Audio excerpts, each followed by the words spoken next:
잘 아는 얘기를 하나 하면서 설교 시작하겠습니다. 한국인 유학생 3명이 뉴욕에 있는 좀 허름한 고층 아파트에 이제 함께 생활을 하면서 힘든 유학 생활을 하고 있었습니다.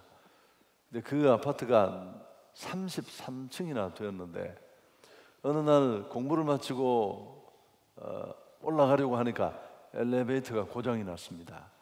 그 높은 층 꼬불꼬불 돌아서 올라갈 생각을 하니까 앞이 캄캄했습니다. 그때 한 사람이 제안을 했습니다. 우리 서로 자기 전공 얘기를 하면서 올라가자.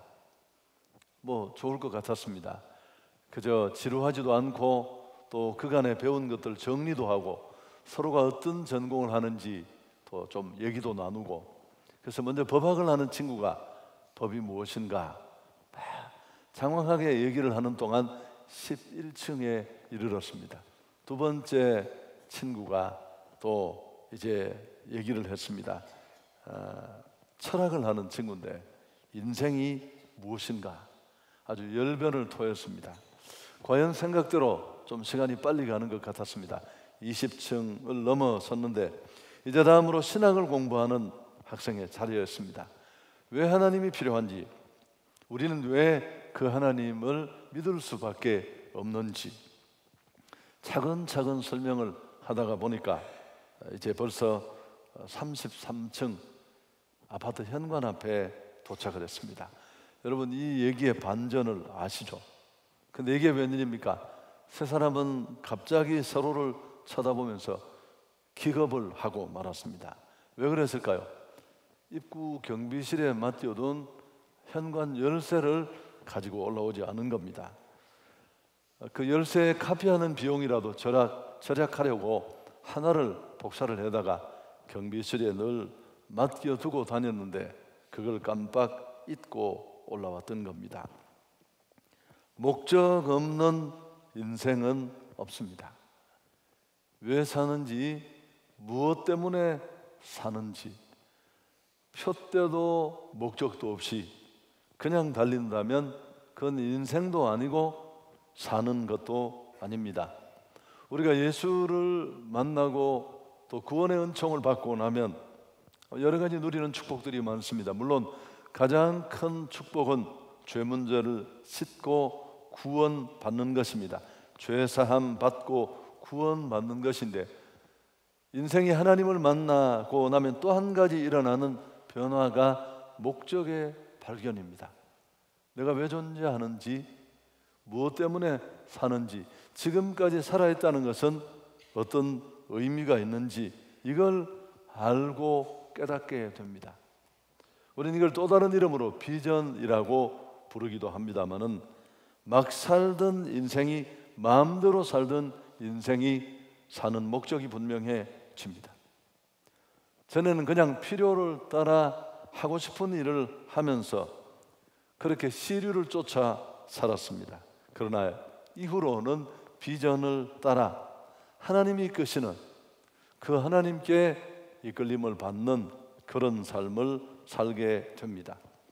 사도행전을 우리가 주일에 살피고 있는데요, 사도행전 전체를 개괄적으로 보여주는 요약 구절이 1장 8절입니다. 오직 성령이 너희에게 임하시면 너희가 권능을 받고 예루살렘과 온 유대와 사마리아와 땅끝까지 이르러 내 증인이 되리라 하시니라. 사도행전은 복잡한 얘기를 하는 것처럼 보이지만 사실 이 일이 어떻게 전개되고 있는가를 보여줍니다.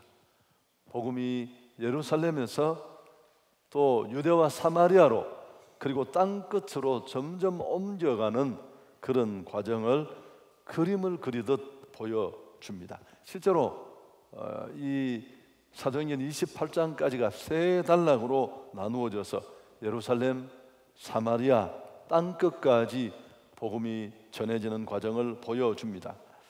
하나님은 우리가 복음의 증인으로 살기를 원합니다.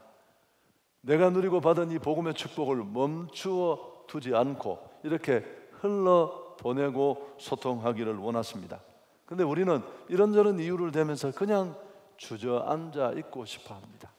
하던 그대로 나의 구원을 향유하면서 시간을 보내고 싶어 합니다. 예루살렘 교회도 그랬습니다.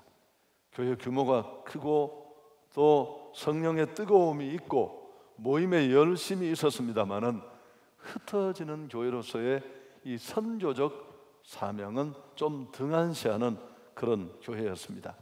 스데반의 순교로 초대교회 안에 핍박이 몰려왔습니다. 사람들은 고난과 박해를 피해 뿔뿔이 흩어지기 시작했고 도망하듯 쫓겨간 그곳에서 그들이 믿고 있는 예수님을 소개하고 복음을 전했습니다. 곳곳에 교회가 세워졌고 뜻밖의 사마리아 땅에까지 복음이 들어갔습니다. 지난 시간 말씀드렸습니다마는 이건 현실적으로 사실은 불가능한 일이었습니다. 정통 유대인들은 사마리아 사람들을 인간 취급하지 않았습니다. 공동체 일원으로 받아들일 수도 없었고 하나님의 구원의 축복이 이런 자들에게까지 미친다는 것 그들은 이해할 수 없었습니다. 그래서 사람 취급하지 않고 상종조차 꺼려했습니다. 그런데 그들에게 하나님의 복음이 전해졌다는 소식을 들었습니다. 예루살렘에 있던 리더들조차도 사도들조차도 이건 충격이었습니다. 여러분, 그런데 여기서 끝나지 않았습니다. 하나님 갑자기 빌립을 광야로 내모십니다. 그가 머물고 있던 이곳에서 무려 70km나 떨어진 먼 거리에, 지금은 교통수단이 있어서 잠깐 갈 수 있는 곳이지만 꽤 떨어진 곳이고 외진 곳입니다. 26절에 보면 주의 사자가 빌립에게 말하 이르되 일어나서 남쪽으로 향하여 예루살렘에서 가사로 내려가는 길까지 가라 하니 그 길은 광야라. 빌립이 어떻게 했습니까? 그는 일어나 가라는 말씀에 순종합니다. 사실 우리는 아멘 했지만 여러 가지 정황을 따져보면 질문하고 싶은 게 한둘이 아니었을 겁니다. 아니, 왜 광야로 갑니까? 지금 하고 있는 일이 많은데 일은 어떻게 하고요?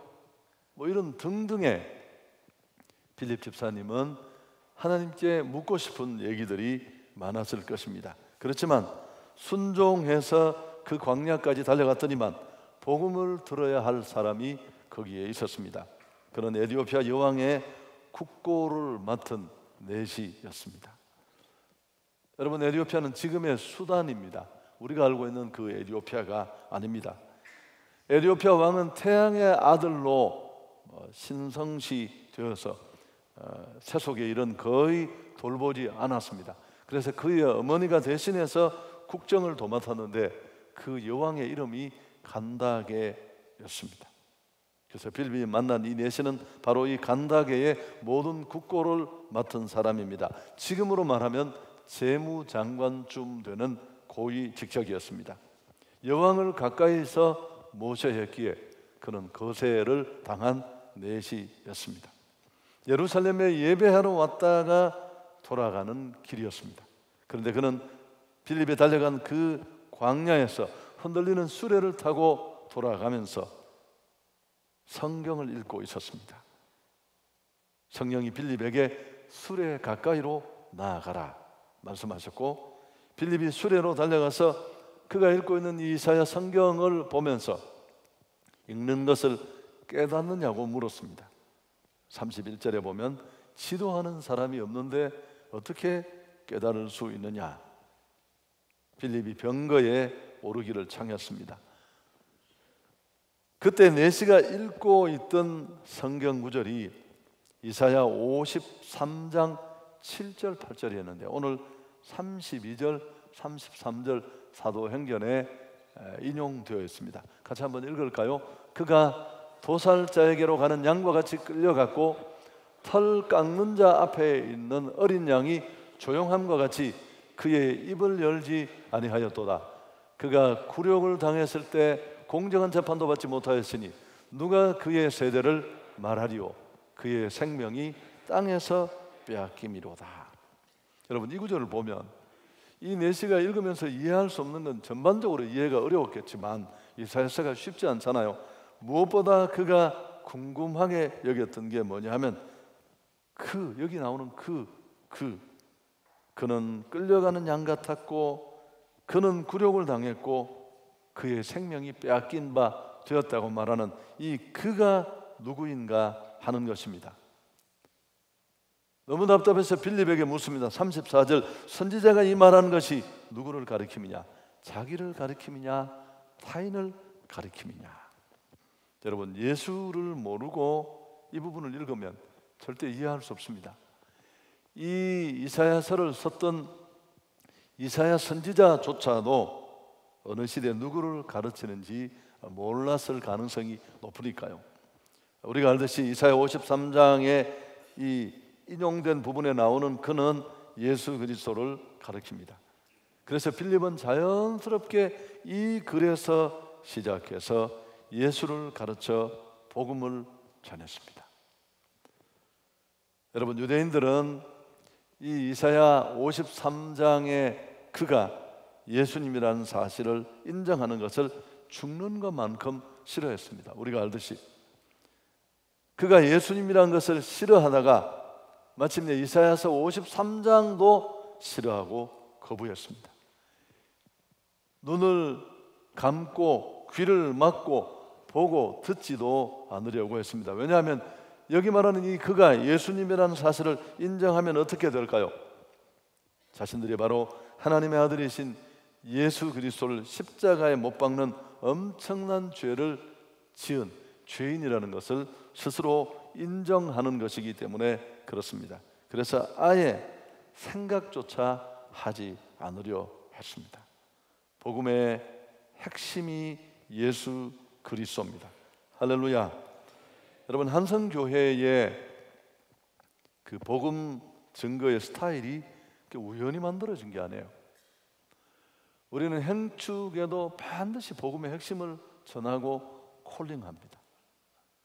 선교지에 가서 그게 몽골이든 일본이든 필리핀이든 어딘지 우리는 한결같이 원색적인 복음을 전하고 역시 콜링을 하고, 이걸 오해하는 분들이 계세요.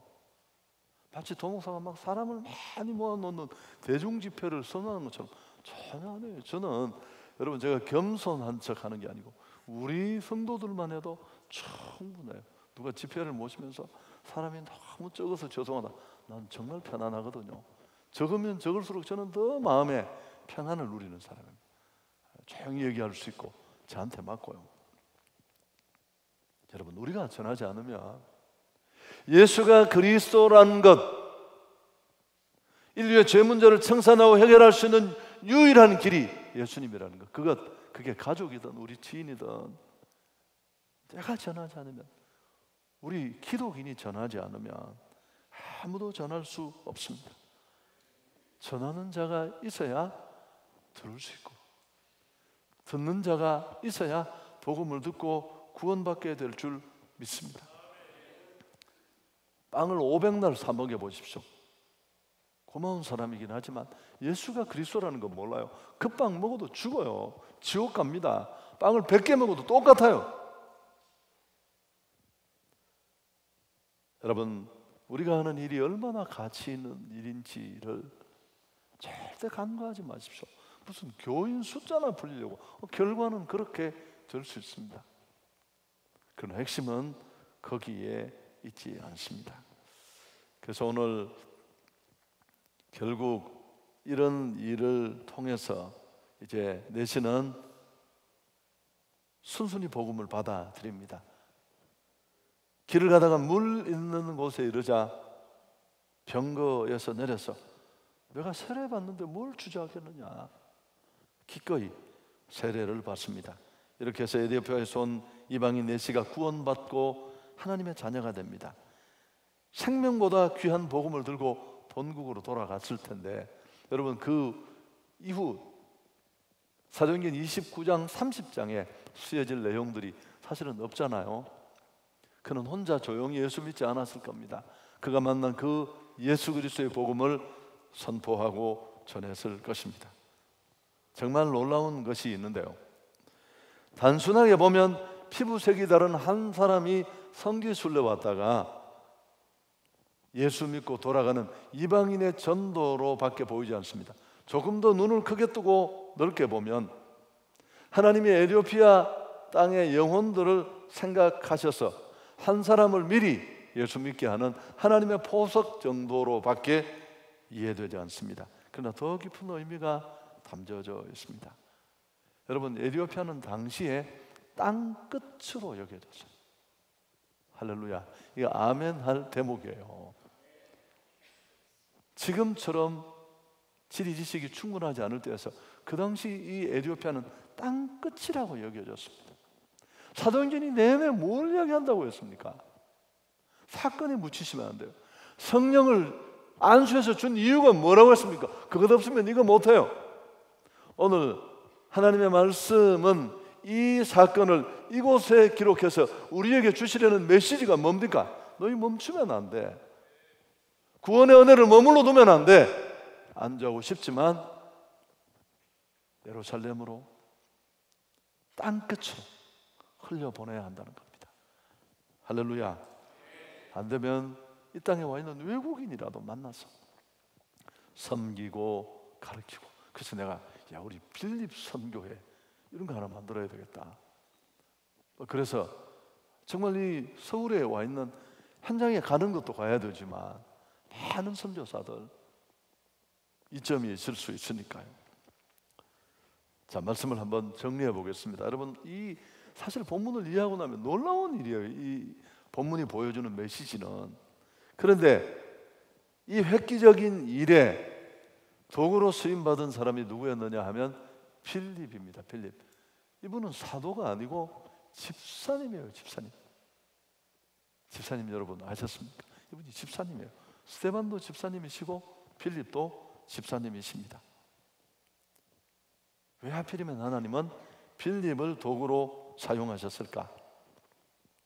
이 역사적인 사건이 왜 그를 통해 이루어졌을까? 조금씩 각도는 달랐습니다만은 오늘 이 땅끝까지 복음이 들어가는 시작이 되는 빌립을 통한 구스네시의 전도, 이 전 구원의 여정을 주도하신 분은 성령이었습니다. 26절, 29절, 39절 제가 자막으로 여러 번 보여드렸습니다. 성경을 살짝 보십시오. 26절에 주의 사자가 빌립더러 광야로 가라. 이 주의 사자가 누굴까요? 29절, 39절을 보면 알아요. 그가 광야로 갔을 때 수레가 내려가고 수레 가까이 나아가라고 말씀하신 분이 성령이셨고요. 29절에 보면 39절에 상황이 다 끝나고 그가 세례 받고 기쁨으로 떠났을 때 그를 다시 이끌어 가신 분도 주의 영이신 성령이었습니다. 전 과정을 주도하신 분이 성령 하나님이셨습니다. 성령 하나님의 세밀한 간섭과 섭리로 이 일들이 다 이루어졌습니다. 선교는 성령의 일이에요. 빌립이 꿈도 꾸기 전에 하나님은 구스네시를 이미 준비시키셨어요. 할렐루야. 시작도 진행도 마침도 그분이 하셨습니다. 이게 성경이 말하는 전도고 선교고, 하나님, 성령 하나님이 이끄시는 하나님의 선교를 보여줍니다. 얼마나 깔끔하고 무리수가 없고 자연스럽습니까? 여러분, 우리 일도 이렇게 이루어져야 돼요. 정말 하나님이 살리려는 갈급한 영혼, 준비된 영혼 찾아서 우리가 그들을 살려내는 것입니다. 그런데 빌립을 꼭 도구로 사용하신 이유가 뭘까요? 그는 성령의 사람이었습니다. 성령의 이끌림을 받는 사람이었습니다. 7 집사님을 뽑을 때, 선택할 때 그 기준이 뭡니까? 믿음과 성령이 충만. 한 성교는 절대 이걸 잃으면 안 돼요. 여러분, 인사는 만상이고 잘못 세우면 재앙이에요. 오늘 한국교회의 이 위기는 다 사람을 잘못 세운 데였습니다. 인사 결정에 우리가 절대 잊지 말아야 돼요. 헌금 많이 하는 사람이 아니에요. 허폼 잡는 사람이 아니에요. 세상으로 얼마나 그럴듯한 스펙을 갖추었냐, 그게 무슨 소용이 있어요? 신앙은 요만큼도 없는데. 성령 충만해야 할 줄 믿습니다. 자, 제가 지난번에도 이렇게 설명했어요. 하나님은 항상 이렇게 일하시거든요. 하나님은 전도에 미련한 방법을 통해 택한 자를 구원하시기를 기뻐하신다고 고린도전서 1장에 말씀하셨는데, 자, 이 일을 그대로 적용한다면 이건 천사도 할 수 없는 일이고 생략될 수 없는 너무 중요한 과정이에요. 지금 구순애씨 하나가 성지 순례를 마치고 돌아가는데 광야에 그의 수레가 있습니다. 흔들리는 그 수레 안에서도 뭔가 영적 답답함, 내가 믿는 이 유대교는 아닌데 도대체 이게 누구야? 이럴 때 하나님이 그에게 구원 주실 구원의 적기가 도달했습니다. 그럼 누군가가 복음을 전해야 되는데, 하나님은 이 구순애씨가 있는 광야의 가장 가까운 거리 안에서 하나님과 소통할 수 있는, 성령의 순종과 이끌림을 받을 수 있는 깨어있는 성령의 사람을 찾았을 것입니다. 그때 그 하나님의 선택이 된 사람이 바로 빌립이었다는 사실입니다. 아멘. 그럴 수 있었던 이유가 뭡니까? 빌립은 믿음과 성령이 충만한 사람이었기 때문에 그렇습니다. 할렐루야. 여러분, 무엇에 이끌려 살고 있는가? 굉장히 중요합니다. 최근에 배운 골프가 너무 재밌어가 막 와이프도 골프 공으로 보이고 막. 건강에 도움 될 겁니다. 잔디 걷고 뭐 공 날리고. 저도 몇 번 해봤는데요, 계속 할 일은 아니라고 내가 결론을 내렸습니다만, 또 너무 돈 버는 일, 경제가 돼야지만 아이들 공부도 시키고 또 우리가 할 일도 하고 그렇죠. 선교도 하고. 그러나 그런 것들이 우리를 끌고 가서는 안 될 것입니다. 비전에 이끌릴 수 있기를 바랍니다. 지금까지 하고 싶은 일을 했다면 우리에게는 해야 할 일이 있습니다. 나를 만드시고 나를 구원하시고 내게 은혜 주시고 나를 이 자리에 있게 하신 그 목적을 우리가 잊지 말아야 할 줄 믿습니다. 우리가 부르지 않으면, 우리가 전하지 않으면 들을 수 없는 복음, 그 복음이 우리에게 주어져 있습니다. 하나님은 우리가 우리 구원에 안주하기를 원치 않으세요. 내가 받은 이 피 묻은 십자가의 복음, 예수의 복음을 땅끝까지 전하기를 원하십니다.